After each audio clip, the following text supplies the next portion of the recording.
Keto Diet Guide Cookbook, a guide on how to stay in ketosis.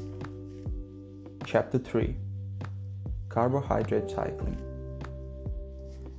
The things that were once reserved for elite athletes, as well as bodybuilders, eating for recompensation, counting macros, and refeeding days, are gradually becoming mainstream. Although you may not be interested in using most of these sport nutrition concepts all through the year, you can give your fitness goal a boost. Carb cycling is perhaps the latest niche nutrition to become mainstream. So, what exactly does it mean, and is it important for keto diet? The concept of carb cycling doesn't have a formal definition.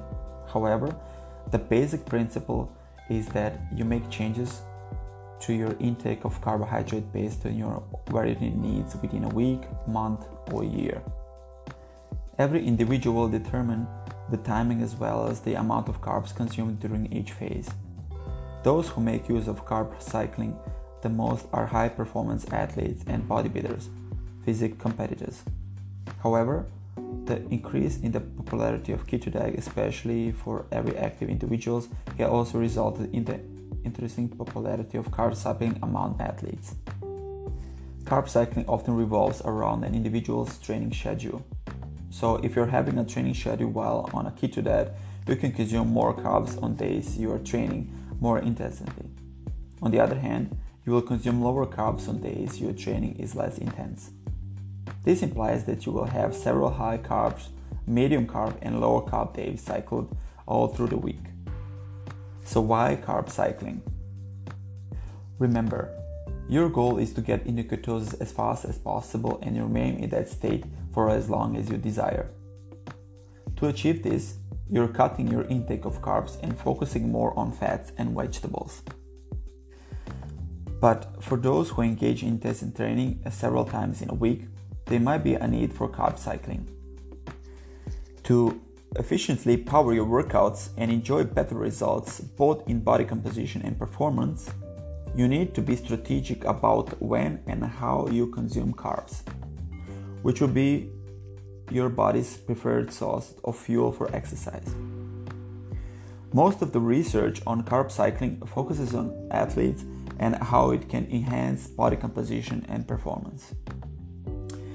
Most endurance athletes have always maximized energy stores for competition by using carb cycling. They first deplete their carb stores while on low keto or low carb diet and replenish them when they consume more carbs.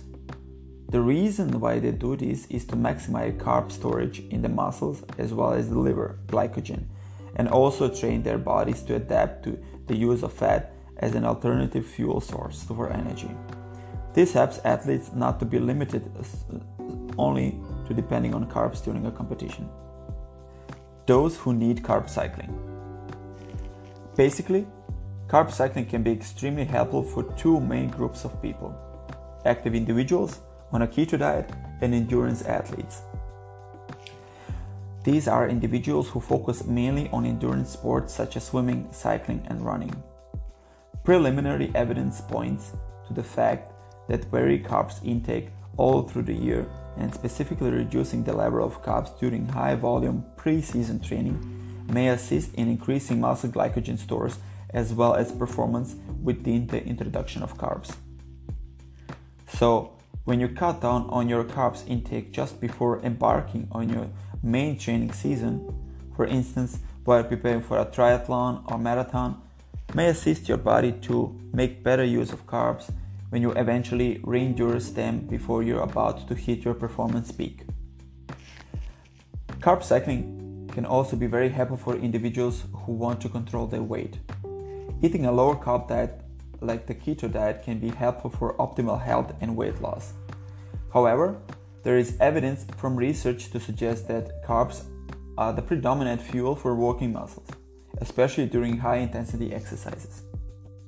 In fact, to get the most out of the hot sweat season, the intake of carbohydrates before and after the season is very important.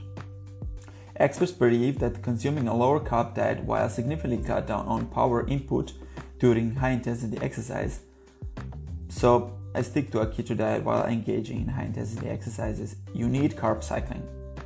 If you want to compete a weightlifting or high-intensity interval workouts, then you need carb cycling as well. If you are new to the keto eating, this is because regular increases in your carb intake will certainly kick you out of ketosis. However, to use carb cycling while on a keto diet, you need to limit your carb days to just once or twice each week. When you consume more carbs, then you end up defeating your purpose of a keto diet, which is to compel your body to use fat as fuel. This further makes it difficult for you to determine whether the keto eating cycle is the best for you or not. How effective is carb cycling? Presently, research on carb cycling for endurance performance is quite new, and information about the long-term effects on having to swing between high and low carb consumption is limited. This explains why experts recommend that you try it for a short period only. Also, carb cycling requires so much planning, preparing, and mentoring to make it successful. This implies that its sustainability might be a bit difficult, and that's why athletes and physique competitors make use of it during the preparation phase for competitions. This often lasts for a few weeks or months. Here is a useful tip to help you get started if you believe that carb cycling might be the best for you. What you need to do is to track your macros by using a food journal or an app. Later, when I shall be sharing some keto recipes, you will find the estimated amount of calories and other macros, and they will help you determine your daily intake of carbs.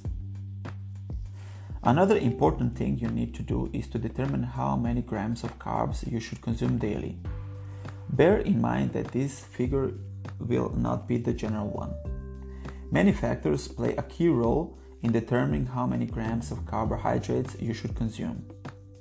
You should consider your sex, body weight, the intensity of your workouts, age, and having to listen your body and hunger cues. However, you can also make use of some general guidelines to have a certain and excellent starting point.